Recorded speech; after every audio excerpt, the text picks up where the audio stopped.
haceros una idea así de todo lo que ha contado Juan y de cómo hemos llegado a esto, ¿no? Sí. Entonces, bueno, Emilio y yo, como Juan ha dicho, somos pareja desde hace ya 37. No hace falta No decirlo. Mucho Nos tiempo. conocemos desde que éramos niños. Más de 15 años. Más de 15 años, sí. Y realmente veníamos los dos de dos campos muy diferentes. Yo siempre, desde que era pequeña, quise hacer cómic y me he pasado media vida intentando averiguar cómo. Y bueno, una de las maneras que entendí que podía acercarme más al tema gráfico era haciendo Bellas Artes, que en su momento era la única opción que tenía, pero allí no se estudiaba cómic, por lo tanto lo fui deduciendo poco a poco con amistades y todo eso. Y Emilio venía de la fotografía y de también, bueno, a la fotografía realmente no hiciste estudios, fue más... Me pasó un poco parecido. Fui autodidacta, en el sentido, siempre me gustó la fotografía, hasta que empecé a trabajar con un fotógrafo de ayudante y ese fue mi escuela, o sea, fue un falso autodidacta. Realmente me enseñó un profesional y entonces toda mi carrera fue alrededor del teatro y la danza. Y también pues a partir de ahí empecé a llevar las luces, a moverme en ese ambiente, que ahora os mostraremos unas fotos. Sí, bueno, fue también. ahí realmente cuando nos conocimos, porque... Nos conocimos ahí en un proyecto juntos. El primer trabajo juntos, vamos a decirlo así, por casualidad, por azar, en el que coincidimos, fue en una escenografía que él estaba haciendo también y haciendo las fotografías, y a mí me invitaron a hacer los figurines, ¿no? Éramos todos muy amateur, o sea, era un espectáculo de danza en el que las bailarinas era su primer montaje y para mí eran los primeros figurines y casi los últimos. Y también y entonces hice lo que es el diseño gráfico de la publicidad y después diseñamos los figurines, ¿no? Entonces ese fue un primer contacto laboral entre Emilio y yo, aparte de sentimental, ¿no? Y realmente todas las ocasiones en las que hemos ido trabajando juntos nos han ido convenciendo de que teníamos que ir, teníamos que profundizar en ese tema, ¿no? y seguir por ahí, porque realmente teníamos como una corriente creativa que nos potenciábamos el uno al otro, ¿no? Entonces hemos estado buscando un poco en la vida el que los proyectos coincidieran, ¿no? Exactamente. Ella participaba en nuestros proyectos, bien de escenografías o a lo mejor encargos que teníamos para instituciones, feria de muestras, porque nosotros en aquel entonces vivíamos en Valencia y trabajábamos para el Ayuntamiento, para la Generalitat. Sí, porque realmente... estudiamos allí. Y entonces, bueno, fue una forma de estar juntos. Cuando yo conocí a Ana, estaba trabajando haciendo lo que es los figurines que habéis visto. Los hacía in situ, porque claro, estaban ellos ensayando, era algo muy interactivo, ¿no? Y vivíamos casi juntos todos. Estaba haciendo precisamente un cómic para lo que era la obra de teatro, que era de Ionesco. Sí. Que era... O sea, realmente para vender la obra no se les ocurrió hacer un tríptico, sino que se hizo un libro en el que la obra de Jeu de Massacre de Ionesco representé absolutamente todas las escenas que estaban adaptadas, ¿no? Entonces eso fue un trabajo muy bonito, del que aún estoy orgullosa, pero realmente ahí fue un poco el principio, ¿no? Luego, pues, Ana colaboraba también en nuestros proyectos. Esta tarjeta me la hizo en aquella época, porque yo me especialicé en lo que son las proyecciones de diapositivas. Y entonces, pues, bueno... Era una forma de hacer cómic, porque realmente él hacía con fotos, hacía montajes, es decir, con los proyectores hacía el movimiento con las fotos hacías como un... Sí, se hacían panoramas, era una secuencia, con ¿no? degradados, entonces era todo... Pues, era muy creativo porque llevaba antes de lo música. digital. Entonces ahora seguramente no llama mucho la atención, pero por aquel entonces era lo único que había como un gran espectáculo alternativo de cine para exposiciones, para ese tipo de cosas. Normalmente iba acompañado de una música muy potente y entonces era, pues, la gente fascinaba con el tema, ¿no?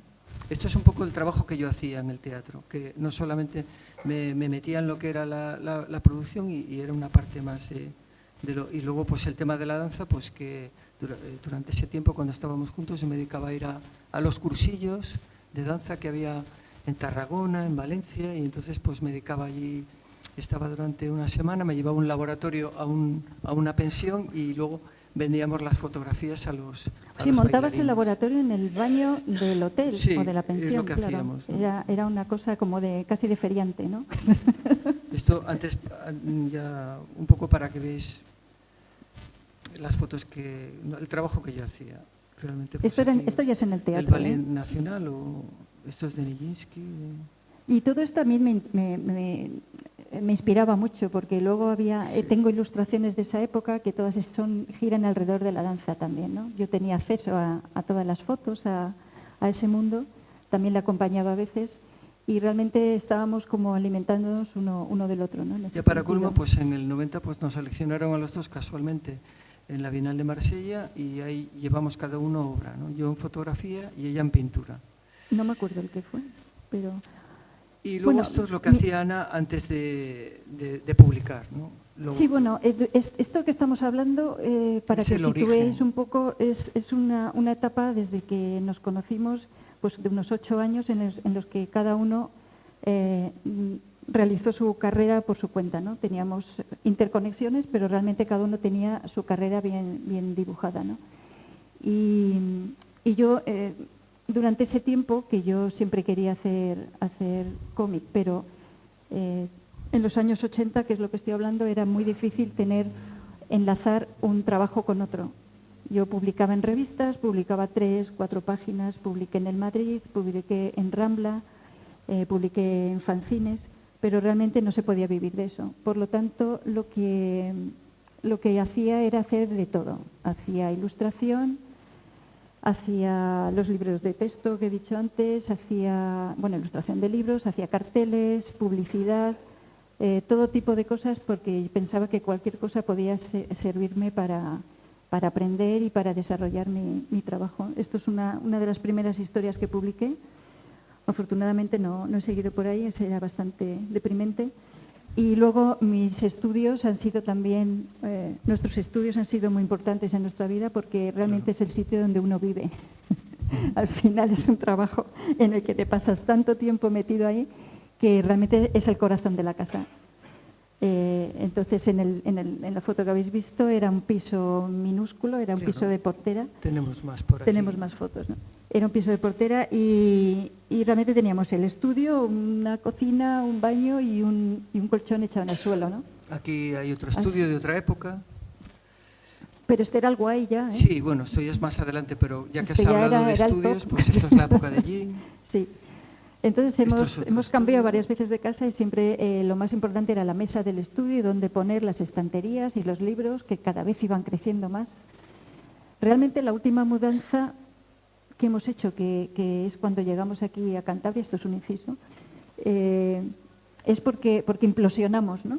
Yo creo que llegó un momento en que teníamos la casa tan llena de libros que dijimos, ¿qué hacemos? ¿Nos deshacemos de los libros o cambiamos de casa? Vamos a cambiar de casa, ¿no? Porque los libros van con nosotros. Entonces, es un poco nuestra filosofía de vida y es como nuestros hijos, ¿no? También. Entonces, pasamos ahora lo que... Podemos hablar del primer trabajo que realmente hicimos juntos de verdad. El primer trabajo que hicimos juntos de verdad fue en el cómic. Fue un encargo de una editorial. Bueno, cuéntalo tú. Bueno, esto realmente fue la primera historia en la que yo le ofrecí a Emilio que colaboráramos juntos, porque un editor amigo mío me dijo que quería hacer una línea, dentro de su pequeña editorial, que es La General, quería hacer una pequeña línea erótica que se iba a llamar Papel Mojado, y que yo sería la primera, si quería, en inaugurar esa historia, ¿no? Entonces dice, como eres una chica, a lo mejor dices que no. Digo, ¿cómo que no? Ya verás. Entonces pensé, vamos a ver, ¿qué historia hacemos? Le propuse a Emilio que me hiciera, que pensara en una historia en la que hubiera una escena de ascensor, que a mí me interesaba, porque no quería yo ponerme a pensar demasiado, estaba muy ocupada. Y entonces fue como un encargo que nos comprometimos los dos a hacer esa historia. Y fue una historia que realizamos a lápiz, en un formato pequeñito, todo como muy íntimo, y gustó bastante. Bueno, aquí estamos en... Luego, posteriormente, se hizo otra edición a color que aprovechamos para venderla en Francia a Glénat. Sí, y también en España hubo otro editor que la publicó. Sí, o sea, se publicó... Por tirar del hilo. Sí, tuvo un cierto éxito porque se publicó 3 veces y todavía se sigue vendiendo. Esto salió en el año 90, entonces todavía está en librerías, por lo tanto es una historia que bueno, todavía está ahí. Esto es, bueno, son trabajos que hacía al margen. Esto es una historia, era un álbum sobre rock y cómic, y a mí me tocó el grupo Mecano. Esto es una página que habla de las canciones de Mecano. En fin. Entonces vamos a ver. Y entonces después y luego después de esto, prácticamente al mismo tiempo, Ana empezó a colaborar con Antonio Segura, que era un guionista que también vivía en Valencia y que se conocieron en Angoulême. Y bueno, empezaron a trabajar primero en una historia que fue la primera que publicó Ana en Francia, sí. Bueno, aquí fue la de Marruecos, sí, bueno. Y luego empezó con Eva Medusa, que fue realmente lo que la dio a conocer. Realmente con álbum. Antonio hice mi primera historia larga, que era de 64 páginas y publicada en una revista, y con idea de profesionalizarme, porque claro, Emilio y yo estábamos muy emocionados con nuestro primer proyecto y queríamos seguir trabajando por ahí, pero llegó un momento en que, bueno, El Brillo lo habían seleccionado en el Festival de Cómic y había entre los premios, sí. Y eso nos animó mucho. Pero luego la realidad es que nos encontramos con una especie de muro y de ahí no pudimos pasar, ¿no? No encontrábamos ya más trabajo para nuestros proyectos. Entonces apareció Antonio, que es este guionista que estaba trabajando con grandes autores como Bernet y como Pepe González. Sí. Sí. Y entonces me convenció de que realmente si quería triunfar en el cómic, profesionalizarme y tener una carrera seguida, tenía que publicar en Francia. Entonces la propuesta era presentar un proyecto a alguna editorial francesa, irnos al Festival de Angoulême y allí pues intentar colocar una historia directamente en Francia.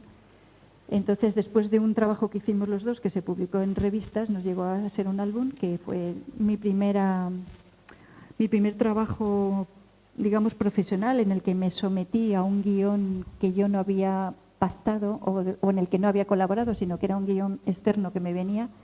Entonces hicimos Eva Medusa. Fue un proyecto que fuimos hasta Angoulême, lo presentamos allí y hubo un editor que se interesó y se acabó publicando. Lo estoy resumiendo bastante, ¿no? Porque fue un proyecto un poco largo, tardó 1 año en aprobar las páginas, hubo que presentar 6 páginas. Este es el primero y este es el segundo. Se hicieron 3 álbumes. Esta es una página del primero. Y es una historia de 2 personajes, una madre y una hija, con una historia de posesión, de vudú, en Brasil, todo muy tormentoso. Y bueno, estaba todo pues muy... Yo intentaba buscar la ambientación, fue mi primer acercamiento a lo que luego ha marcado mi carrera, que ha sido el tema histórico y también los viajes, o sea, el exotismo y la historia. Son dos, digamos que son como 2 escalones en los que me apoyo, porque realmente por ahí es por donde ha discurrido mi carrera de una forma accidental. No es algo que yo hubiera planeado, pero se te van abriendo puertas y tú te metes en esa puerta y esa puerta te lleva a otra y ahí es donde uno acaba, ¿no? Entonces, para hacer el álbum los álbumes de Eva Medusa llegábamos al punto de hacer las maquetas, claro, de lo que no podía yo controlar, claro, en el dibujo, ¿no? Entonces llegamos a un punto de delirio tal que finalmente pues casi hacíamos cómic para hacer maquetas. O sea, esta maqueta nos tiramos 2 meses para hacerla. nos quedábamos por la noche, veíamos amanecer. Lo malo es que había que dibujarlo luego, claro, es lo aburrido. Y luego yo hacía las fotos estas y Ana las utilizaba porque era la época, hay que recordar que esto es antes de Internet, no había Internet. Si yo, por ejemplo, ahora, pues por aquel entonces no conocía, pero la película está Magnolia o Showboat, que es su título original, pues transcurre toda en un barco del Mississippi, ¿no? Que me hubiera servido, pero bueno, por aquel entonces no conocía la película y ¿esto cómo lo resolvemos? Pues comparamos la maqueta, la hicimos y bueno. Aparte la maqueta la tuneamos, por supuesto, porque no viene como venía en el... Por supuesto, Ana le pintó los visillos. Hombre, la pintamos, la lijamos, le pusimos el Menino Jesús y lo hicimos un poco como de la época, pero bueno, eso son fricadas, muy de cómic. Yo después me dedicaba a dibujarlo y este proyecto nos llevó porque a todo esto Emilio seguía trabajando en lo suyo, pero él me ayudaba. Él siempre ha participado y cuando he necesitado fotos, documentación, él siempre le he llamado el documentalista, ¿no? Porque es muy aficionado a husmear en todas partes, saca información debajo de las piedras y entonces ha sido una persona absolutamente imprescindible en mi trabajo. ¿Le ha ayudado a dar color también? Sí, este también. Tipo de cosas. Cuando había que... Con el cómic, bueno, me imagino que con la ilustración también, aunque me ha dado la sensación, con cierta envidia, que os he percibido como más libres, como que sois más, como que señoreáis más vuestros proyectos. Entonces, en el cómic es algo un poco más complicado porque tú te puede llevar un año y medio hacer una historia y tú te has comprometido con un contrato, con unos plazos, con un contrato que además no solamente eres tú con el editor, sino que es tú, tu guionista, el editor, la fuerza de venta, los libreros, en fin, todo el mundo está ahí implicado y todo el mundo está de brazos cruzados esperándote. Por lo tanto, tenías que cumplir con plazos y cuando calculas el tiempo que te va a llevar a hacer algo, siempre eres muy optimista, nunca piensas en esa gripe que vas a pasar o en ese viaje que se va a alargar más de la cuenta o en ese tipo de cosas, ¿no? Entonces, Emilio me ha tenido que echar 2 y 3 manos más, bastante a menudo. Incluso a partir de Eva Medusa, pues descubrimos que había que un poco refinar la técnica para ganar tiempo, porque a Ana se le daba muy bien pasar a tinta, pero se alargaba excesivamente y entonces es que el tiempo era una cuestión fundamental. Entonces desarrollamos un sistema a partir de entonces que seguimos utilizando hasta ahora, que es una técnica mixta, ¿no? Que ya no es todo hecho a mano, sino que Ana solo dibuja con lápiz, con un lápiz muy oscuro, sobre papel poliéster, y entonces ahora lo estamos empezando a escanear como gris, pero hasta hace poco lo escaneábamos como si fuera tinta, simplemente en informáticas lo diríamos como un bit, ¿no? O blanco o negro, y entonces se perdía todo el matiz y entonces el aspecto, una vez que lo imprimías, parecía tinta. Y entonces eso pues nos hizo ganar algo de tiempo. Sí, porque te evitas un paso, es decir, en el tema del cómic, el proceso para hacer una página es, bueno, te llega el guión, te lo lees, lo estudias, miras toda la documentación y lo que a mí me gusta hacer es con un guión completo de, vamos a poner, 46 páginas, hago un storyboard de toda la historia, de toda la película. Porque ese es el momento realmente creativo en el que tú estás decidiendo como un director de cine cómo van a ir las escenas, quiénes van a ser los personajes y vas a desarrollar todo el ritmo. Y al verlo, además el storyboard va en el tamaño en que lo vas a publicar.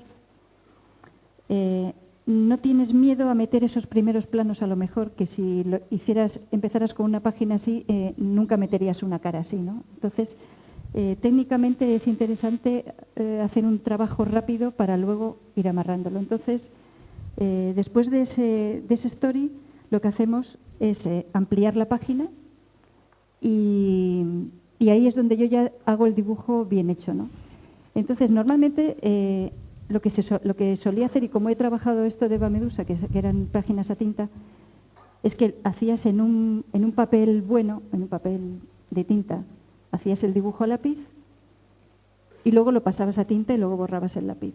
Entonces, realmente, hacías el dibujo a lápiz, lo calcabas en un papel bueno si no tenías la profesionalidad. O sea, hay profesionales que dibujan directamente, pero yo no me atrevía, entonces lo hacía en un folio, en un lápiz, en un papel normalito, lo calcaba en el papel bueno y luego lo pasaba a tinta. Había que dibujarlo 3 veces y eso era algo que yo en cada paso iba perdiendo. Hay gente que gana, según va avanzando, según lo redibuja gana, pero yo lo pierdo.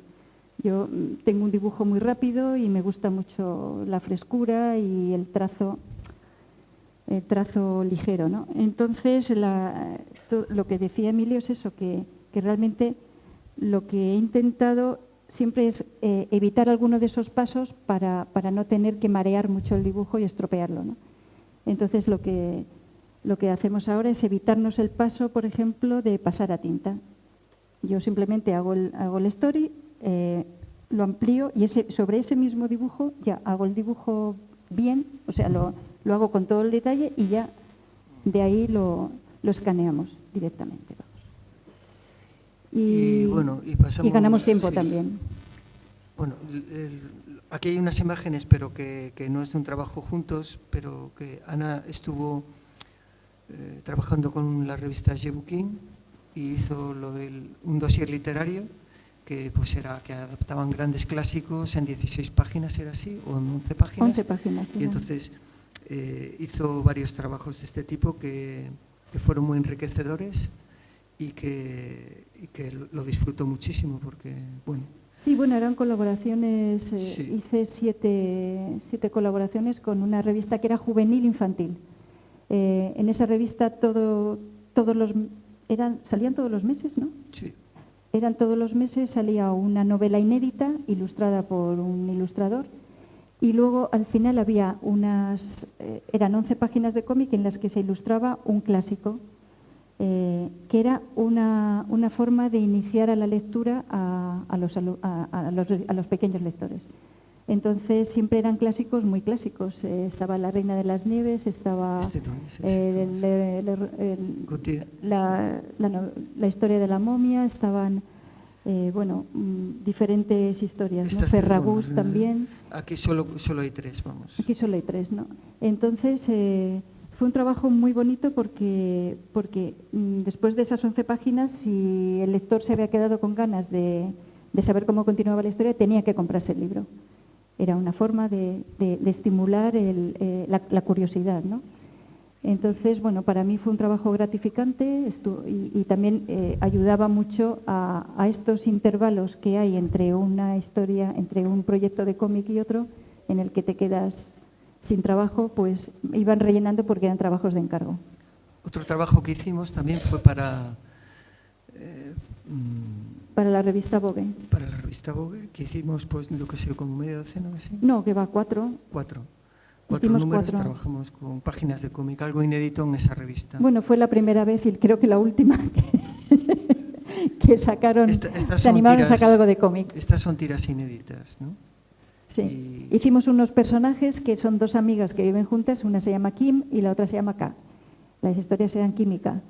Entonces cada una era muy diferente, tenían diferente trabajo, diferente personalidad y bueno, pues nos divertimos mucho haciéndola.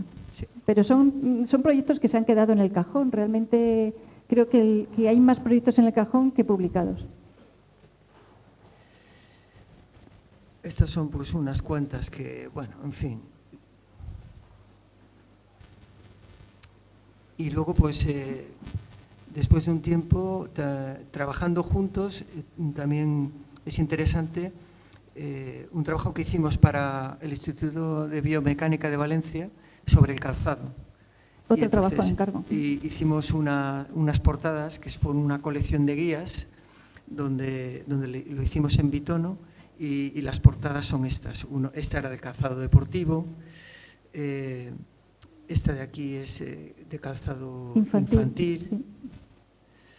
Esta de aquí es para personas mayores. Y esta de aquí es... Plantillas. Plantillas, sí. plantillas. Es que hace tantos años ya que... Sí, pero fue un trabajo bonito porque Emilio hizo todo el diseño gráfico de las guías, porque realmente eran guías pensadas para usuarios, para comerciales, también de zapaterías, y Biomecánica trabajó con empresas como Camper y como Picolinos, que realmente modificaron mucho la confortabilidad de sus productos, ¿no? Gracias a los estudios biométricos y a todo lo que hicieron juntos, ¿no? Entonces, ilustrar eso, pues aprendí sobre todo a dibujar pies, que era algo que odiaba, y también aprendí mucho de calzado. Entonces, y bueno, aún quedan estas guías que sigo defendiendo, ¿no? Sí, las guías, la verdad es que... Y luego finalmente, a mitad de camino, pues llevamos un proyecto propio que nos gustó sobre la novela esta de Juan Eslava Galán, que fue Premio Planeta en 1987, y que tanto a Ana como a mí nos gustó mucho y que nos apetecía adaptarla, ¿no? Como un experimento. Entonces se lo comentamos a Juan Eslava y le pareció estupendo porque a él le gustaba mucho el cómic, y entonces nos apoyó de tal forma que nos proporcionó toda la documentación que utilizó para la novela, y luego además se ofreció para hacer equipo con nosotros para que toda la documentación fuera adecuada y certera, porque él era algo que le importaba, que puesto que había que dibujarlo, que fuera pues conforme a la época, ¿no? Y hay infinidad de detalles que se nos hubieran escapado si no fuera por él. Sí. Y entonces, bueno, la obra se hicieron tres álbumes que luego finalmente lo reeditó Dargaud en Francia, y luego Astiberri lo ha publicado hace un par de años en España. Este es el libro... Este es el integral, que reúne los tres álbumes. Esto es una representación un poco... la historia trata de una expedición en el siglo XV de soldados españoles que van, se internan en el África negra, ignota y desconocida. Por aquel entonces no había ni mapas reales de lo que había, y van buscando un cuerno de unicornio, porque el rey les ha encargado...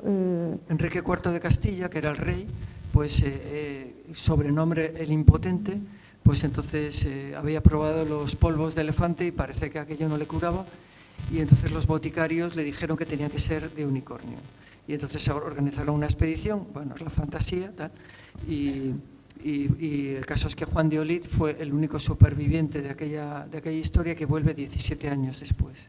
Sí, digamos que la historia... Y la historia es ese bucle, contamos ese pico, pues son 17 años hasta que alguien vuelve con un cuerno de unicornio que realmente es un rinoceronte, ¿no? Sí, es una historia... Aquí hay algunas páginas. Fue un trabajo muy bonito. Esta es la portada tal cual. Por lo que... Se parece más al color. Sí. Y bueno, lo que decía es que la portada es un poco la expedición de los hombres perdidos, porque realmente nada más pasar Marruecos ya se pierden, ya vuelve uno a Castilla de milagro, y un poco el personaje femenino es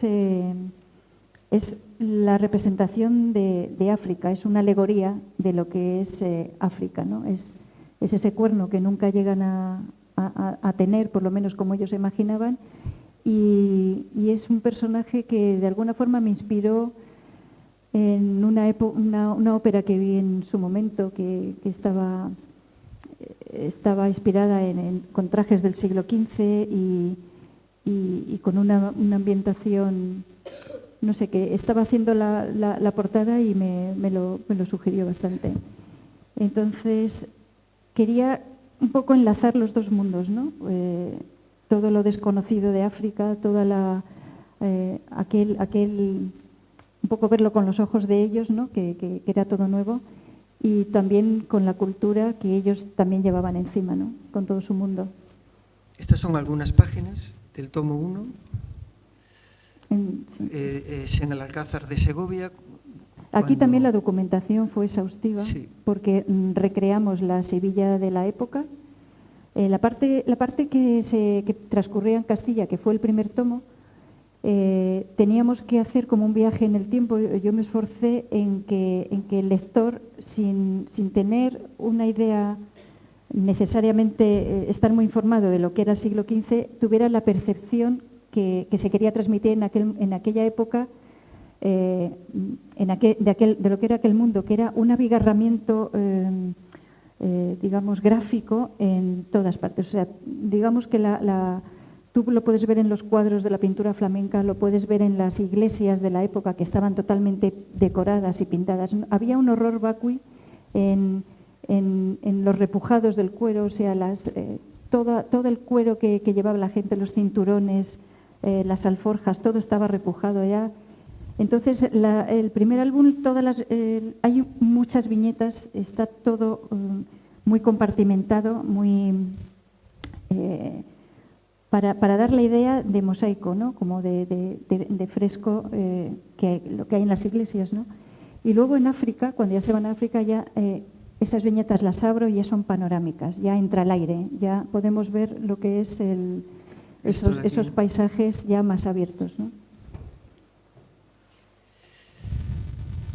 Esta es la época en que Ana estaba haciendo, son fotos de su estudio por aquel entonces, que como veis pues era también antes de internet y todo era base de libros y de historia 16. El teléfono tenía teclas, ¿ves? También. Sí.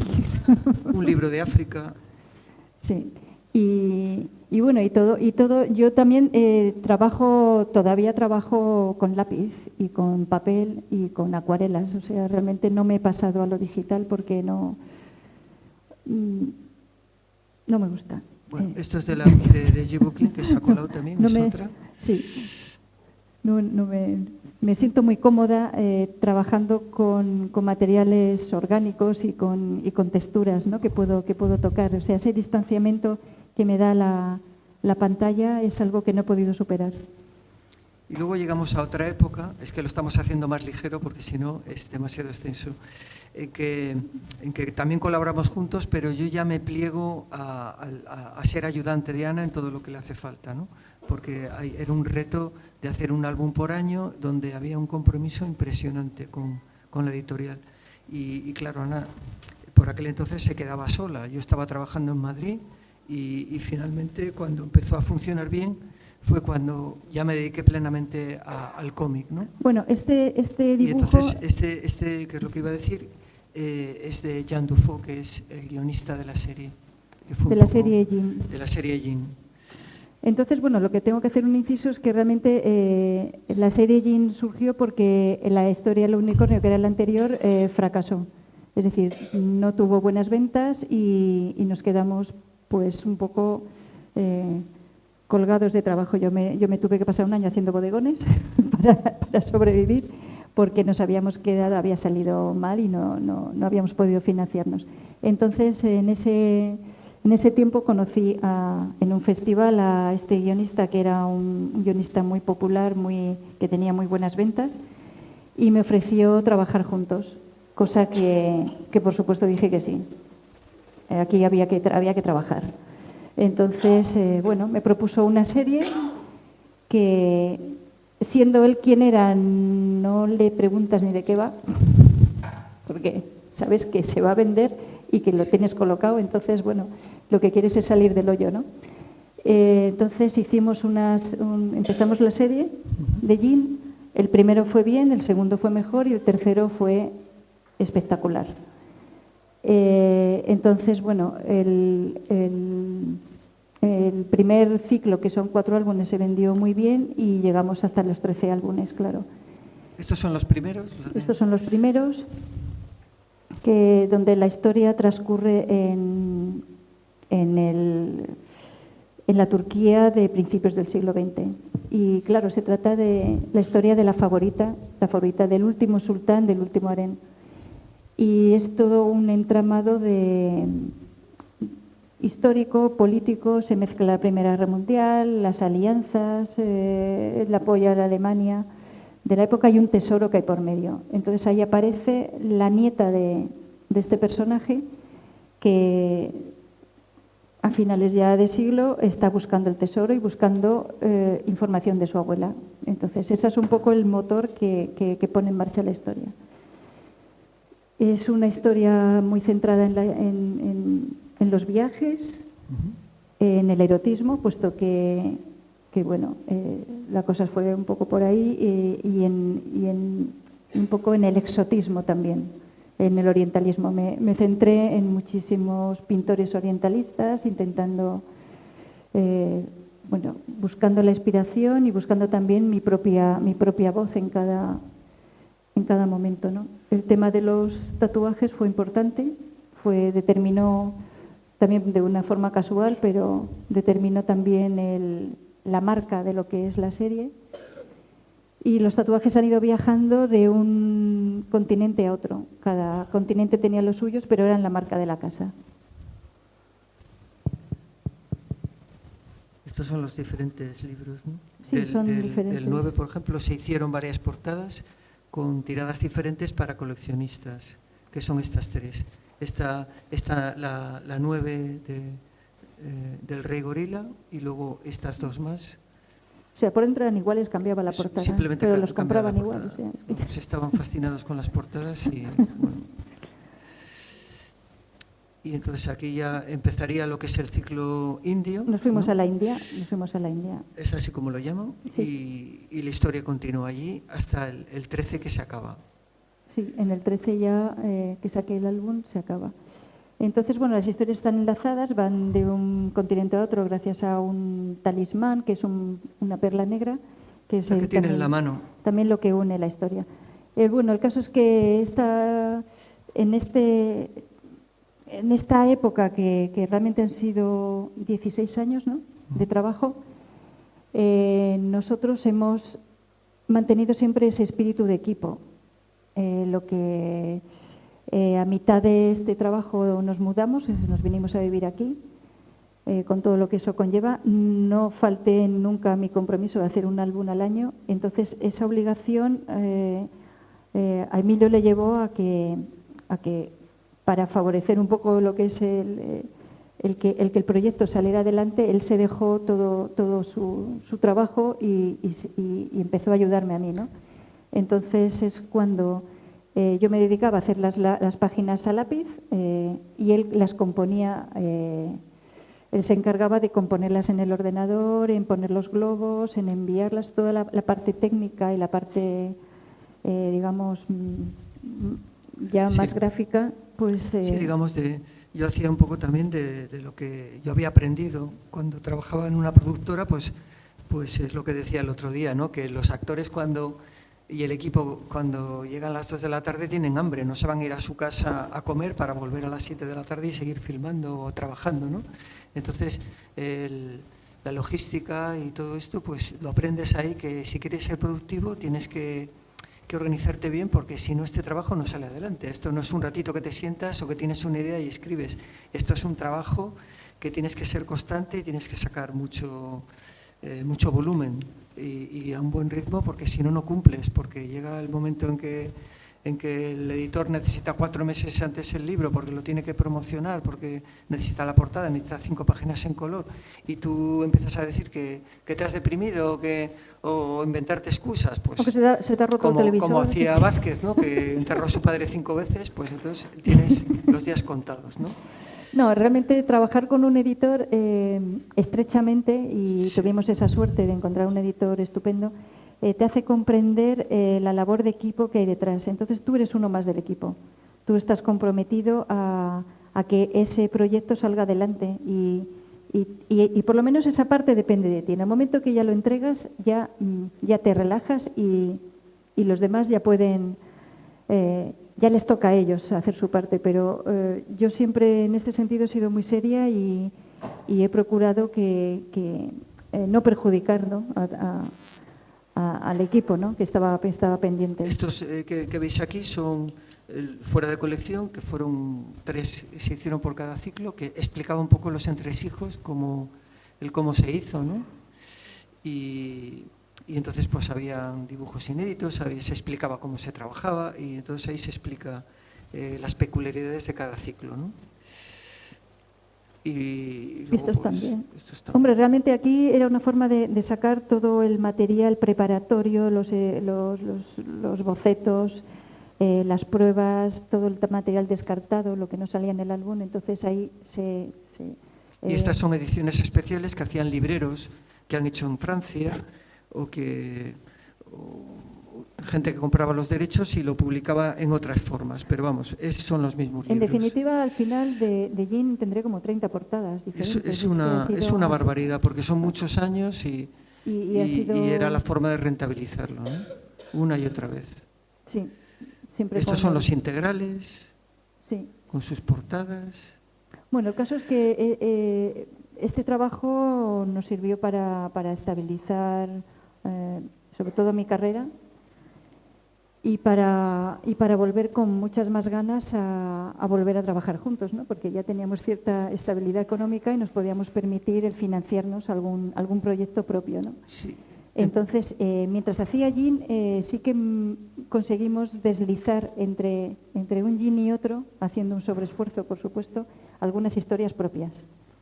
Por ejemplo, en el año 2009 hicimos esta, que es la que no estaba aquí, que antes decía Juan. Esta es la historia del billete de 20 euros, que fue a raíz de un relato, y además fue un poco definiendo el cómo nos gustaba trabajar, porque Ana y yo, que es un poco lo que queríamos también contar, nuestra forma de trabajar, hemos roto un poco el esquema de las cajas, ¿no? Es decir, dibujante, guionista. Tenemos claro que nosotros somos autores y que hacemos las cosas entre los dos. Si bien ella no escribe, ni yo dibujo, pero lo hacemos entre los dos. Ella es guionista con la puesta en escena, con lo que es la paginación, el viñeteado, y yo no tengo necesidad de poner una viñeta de texto en cada imagen como hacen los guionistas profesionales, que es como su marchamo, su sello, porque parece como que si no ponen ¡ah! O una interrogación, pues parece que el guión en esa viñeta no es suyo, ¿no? Entonces, nos hemos disuelto un poco el ego por la obra. O sea, lo único que nos importa es que esté bien y que se lea. Claro. Entonces ella me deja participar en lo que es el dibujo, como lo cuenta, y yo pues tengo libertad absoluta para decirle cómo lo veo. Soy amable, por supuesto, eso no quita. Vale. Ella lo es conmigo y entonces si yo no espero a tenerlo acabado, porque no tengo miedo a que no le guste. Yo empiezo a escribir y las primeras ideas se las muestro, ¿te parece bien? Pues seguimos por aquí, pues adelante. Y luego procuro no acabarlo mucho, porque a ella le gusta darle la forma final. Y además es que lo hace mejor de lo que yo sería capaz si le digo exactamente lo que tiene que dibujar. Y entonces así nos funciona. Esto, por ejemplo, fue un relato que yo escribí hace tiempo y a ella le gustó y lo adaptó libremente. Y con Waluk seguimos lo que estaba antes aquí, Waluk, que es como hemos abierto, también. pues también es lo mismo, lo de Waluk. Ahí está. Sí, esto también parte de un relato. Es un cuento que en principio estaba pensado para que fuera un cuento ilustrado, pero realmente como lo movimos por alguna editorial y no tuvo demasiado interés. Sí, no hubo intentamos darle esa forma. Entonces dijimos, pues vamos a hacerlo en cómic. Y ya está. Entonces cogí el relato y le pusimos diálogos. Sí. Y la verdad es que ha tenido pues para nosotros, nos ha dado muchas satisfacciones porque lo hemos publicado en varios países. No es que hayan tenido grandes tiradas, pero en España se va vendiendo. Lo han publicado en Brasil, en Estados Unidos, en China, en Francia también. Es que realmente no hay mucho cómic para estas edades. Ahora hay empieza, más, ahora empieza. Pero bueno, esto es del 2011 cuando empezamos a hacerlo y realmente estamos contentos. Es una historia que a mí me encantó porque me parece una fábula maravillosa que habla de la amistad y realmente de cómo todos nos necesitamos. Es un osito que se queda huérfano, o sea, su madre la abandona como lo hacen todas las osas con los ositos.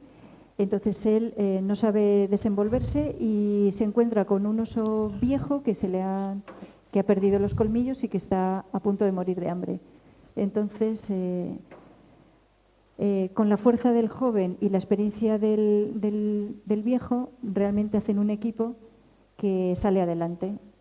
Entonces, bueno, nos pareció que era una fábula muy, Sí, muy luego positiva poco, para todas las edades, realmente. claro, poco a poco, pues, primero fue como un cuento iniciático donde dos generaciones se ponen de acuerdo para sobrevivir en un territorio muy hostil y luego, pues, lo del cambio climático y un poco la tragedia medioambiental, ¿no? que está viviendo ahora el mundo, ¿no? Sobre todo la humanidad, porque lo va a ver desaparecer seguramente, pues eso ha hecho que pongamos más en el acento en el tema ecológico, ¿no? Y eso nos ha servido pues para que, bueno, pues tenga una notoriedad un poco diferente, ¿no? De lo que en un principio era. Y ahora estamos preparando el cuarto, que ya tenemos la historia hecha. Ahora falta tiempo. Pero ahora en este momento estamos trabajando con una historia totalmente diferente y esto es lo que ocupa todo nuestro tiempo, porque bueno, llevamos años con ello y vamos, queremos acabarlo lo antes posible, o sea, en un plazo razonable, y hasta que no acabemos no podemos empezar con el siguiente Huánuco. Bueno, no hemos hablado de Muraca así. Por esta misma época, pues nos entró una fascinación increíble a raíz de un catálogo que vimos, de una exposición de lo que son los folios mogoles, de esta cultura del Indostán. Y entonces vimos que como Ana venía de hacer lo de Jin, que trataba de refilón el tema de los arenes, pero dentro de la clave esta de los pintores del siglo XIX, ¿no? Del orientalismo, que es todo un poco fantasioso. Es la visión europea de los arenes. Entonces descubrimos pues, que había unos dibujantes excepcionales que encajaban mucho con el estilo de Ana. Sí, nos interesó a raíz de la pintura orientalista del XIX profundizar en el estudio de los arenes, porque era una visión muy, muy machista y entonces estudiando el tema vimos que había habido muchas mujeres europeas que habían vivido en arenes, que habían escrito sobre ello, como Lady Montagu, y estudiando lo de los arenes me sorprendió el que hubiera habido arenes desde siempre, o sea, había arenes chinos, había arenes en la India. Entonces nos encontramos con una cultura en la que los arenes habían sido realmente importantes y decidimos hacer una historia. Tan importantes como el ejército. Digamos que lo más importante de un emperador era su ejército y su harén. Y además el harén tenía una capacidad de decidir y era autónomo, tenía negocios, las mujeres invertían en navieras, en barcos. Viajaban. Viajaban con la excusa de que iban a la Meca porque eran musulmanes, pues los viajes duraban 2 años y como iban veladas hacían lo que querían. Entonces, realmente era una libertad bastante curiosa. Y se saben muchísimas cosas porque la mujer de un emperador, la hermana de un emperador, Humayun, escribió un texto donde contaba cómo funcionaba un harén. Y entonces esto ha servido para que nos imaginemos y sepamos cómo estaba organizado. No como emocionalmente lo que significaba para ellas, o si eran felices o no, que eso no se sabe. Pero lo que sí que está claro es que eran ciudades gigantescas donde habían cientos y cientos, incluso miles de mujeres, porque estaban abiertas a parientes, a visitas, a mercados, que tenían su propio mercado, tenían sus propios ejércitos, vamos a decirlo, unas amazonas que las cuidaban. Y entonces todo con sus eunucos que los fabricaban, como decían ellos, los fabricaban es profeso para los arenes y los vendían, sobre todo los monjes coptos. El caso es que esta historia transcurre en el siglo XVII, en una India en la que apenas han entrado los europeos, y nos pareció el colmo del escotismo y la verdad es que nos tiramos en plancha a esta historia. Sí, digamos que hubo un emperador del Imperio Mogol, que demostró un interés increíble, del que siguió Akbar, que fue Jahangir, que creó una escuela de arte. Y entonces pues se aprendía a dibujar bajo el patrón de lo que son los folios, ¿no? Que los folios mogoles son fantásticos porque estaban especializados. Había una gente que hacía las orlas, otro hacía las caras, y todo trabajaba sobre una iconografía muy determinada, que era una escuela. Entonces nos inventamos la historia de que el harén, para ganar poder, el simbolismo que tenía el muraka, que es el libro de un folio, pues buscaron una mujer, porque las hubo también, que pudiera penetrar en el harén para poder dibujar a las damas de allí, ¿no? Que es algo que Ana en el futuro tiene un proyecto al respecto de ilustración. De ilustración, sí, hacer un libro. Bueno, el caso es que este proyecto se quedó en un álbum, pero realmente fue nos proyectó muchísimo en un trabajo histórico y en un trabajo, o sea, porque toda la documentación la sacamos de los trabajos originales de ellos, los vestidos, la cultura, las estancias. Bueno, fue un trabajo realmente muy enriquecedor. Y nada, solamente queríamos mostraros esto. Un apunte, vamos. Es un apunte. Y ya podemos pasar a lo último. Y lo que estamos haciendo ahora no tiene nada que ver, porque si algo que tenemos claro Ana y yo es que la diversión está por delante de todo. O sea, no se trata de cogernos a un hilo, porque durante 16 años hemos estado con lo de Jin, que ha sido como deberes.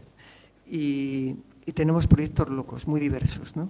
Y entonces, el último ha sido la fascinación por el mundo del cine y por los años 50, que es un mundo para perderte, de documentación, etcétera. Y entonces,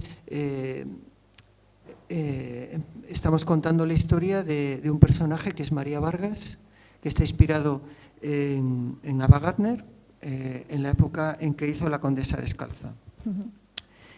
Y entonces, de todo lo que me he leído de aquella época, las memorias de su agente son muy interesantes y cuenta anécdotas impresionantes. Y a partir de ahí hemos hecho una historia original de un viaje que hizo a Brasil, a Río de Janeiro, y todo lo que le pasó en un fin de semana. Entonces, lo que le pasó en ese fin de semana lo contamos en 100 páginas. En plan como los mangas japoneses. Tratamos el tiempo hacemos al revés, ¿no? Y entonces, para no tener problemas con los herederos y todo esto, porque tienen un museo en Carolina del Norte y el nombre está registrado, y además no estábamos interesados exactamente en su nombre, porque eso te constriñe, y nosotros buscábamos un personaje, le hemos puesto el nombre del personaje que ella representa en La Condesa Descalza, que es María Vargas. Y entonces, María Vargas, que como... Bueno, Ana lo puede contar mejor. No, da igual, iba a comentar ya lo de las páginas. Pues cuéntalo.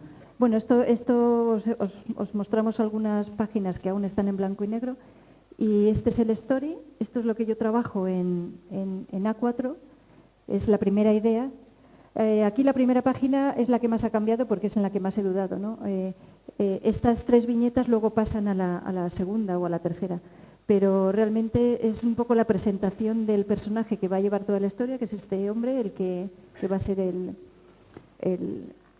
encargado de prensa que va a recibir a la estrella. Y bueno, reconstruir el Río de Janeiro de los años 50 ha sido increíble porque ya no queda prácticamente nada. Entonces ha sido una búsqueda de fabulosa. Ha sido fantástico. Bueno, Río de Janeiro el ayuntamiento tiene un fondo de imágenes que nos ha servido, y luego también las hemerotecas puedes entrar libremente, y entonces he hecho infinidad de capturas de pantalla de las revistas de aquella época. Y me ha servido también para inspirarme con los personajes, con los sucesos, lo que decía la prensa, que por supuesto no hay nada claro, porque lo de las fake news no es nada nuevo. O sea, entonces, este ejercicio que estamos haciendo es ponerlo, el primer boceto del guión, más luego a la derecha la página definitiva, ¿no? Entonces se ve lo que ha cambiado.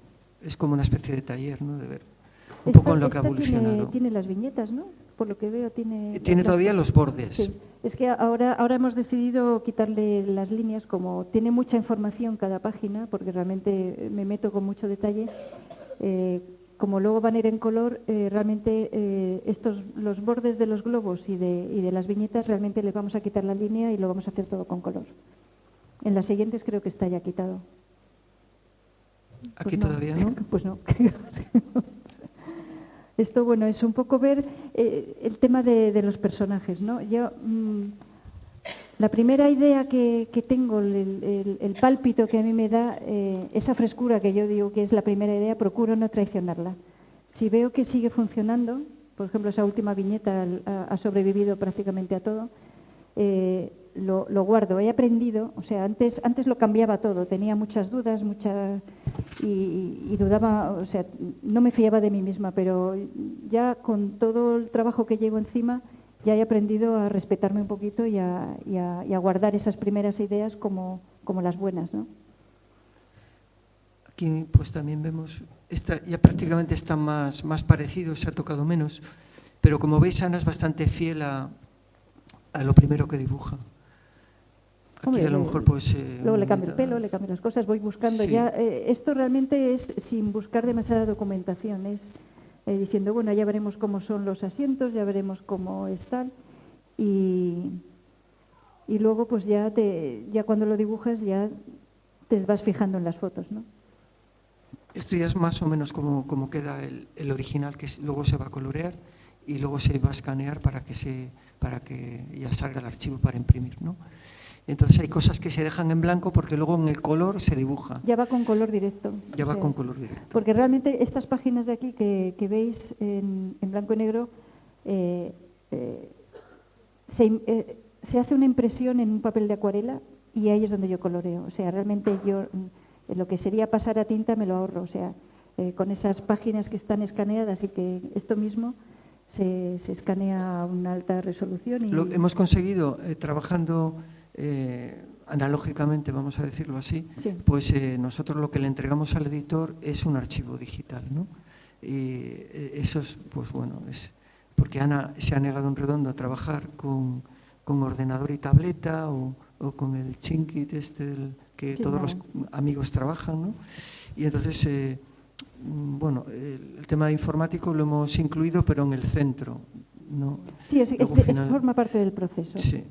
Porque es muy sencillo. Es algo que me dijo un autor de referencia cuando empezaba y me dijo, no, tú los originales guárdalos porque va a ser tu seguro de jubilación. Sí. Entonces dije, vale, los originales la mayoría de la gente no les da valor y tradicionalmente en España muchísimos autores han perdido sus originales porque no han salido de la editorial y han ido directamente a la basura. Pero ahora mismo los originales han encontrado un nicho de mercado que se están empezando a vender y a valorar y realmente es un ingreso extra. Y yo me alegro de haber trabajado de esta forma porque dispongo de material para exposiciones, claro, para mostrar, ¿no? Sí, incluso para subastas, porque en un momento determinado, como ha ocurrido con pues se ha vendido en una subasta. Esta ha sido una de las últimas portadas que he hecho para Jim, para un especial y un refrito que ha habido y tal. Entonces todo esto siempre es material que tú puedes colocar en exposiciones, que puedes vender y bueno, es lo que... Y como está hecho a mano desde el principio, o sea, aquí no hay nada digital, todo lo hecho, pues realmente es una pintura y tiene una salida comercial, ¿no? Para completar, o sea, digamos que el cómic tiene eso de que tú firmas un contrato, te dan tanto por página, que es un adelanto normalmente, luego si tienes suerte, pues puedes tener derechos de autor 2 veces al año, pero si no se vende bien, estás vendido porque no tienes derechos de autor y entonces estás ya con la argolla en la nariz pensando en otra cosa. En otro proyecto. En otro proyecto que a lo mejor ya el guionista, como es mi caso cuando pasó con El unicornio, está vetado porque no, ya no vende. Entonces entras en un terreno tirano, ¿no? que tienes que andarte con un ojo y la única forma de saltarte un poco esto es que tengas como ingresos extras, ¿no? Por algún sitio, bien que tengas un trabajo que procedas de una familia rica, que no es el caso. Que des clases, porque muchísimos compañeros míos son profesores. Claro, entonces eso sus te hace ratos más libres valiente. Hacen cómic. Te hace más valiente para decir, no, pues voy a seguir con lo mío, voy a intentarlo más. Pero claro, si no puedes, el cómic tiene esto. La gente hace esclavos, ¿no?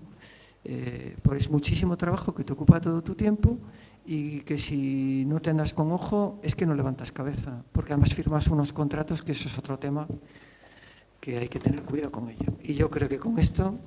Pues sí, yo creo que ya si hemos alguien terminado. quiere saber algo...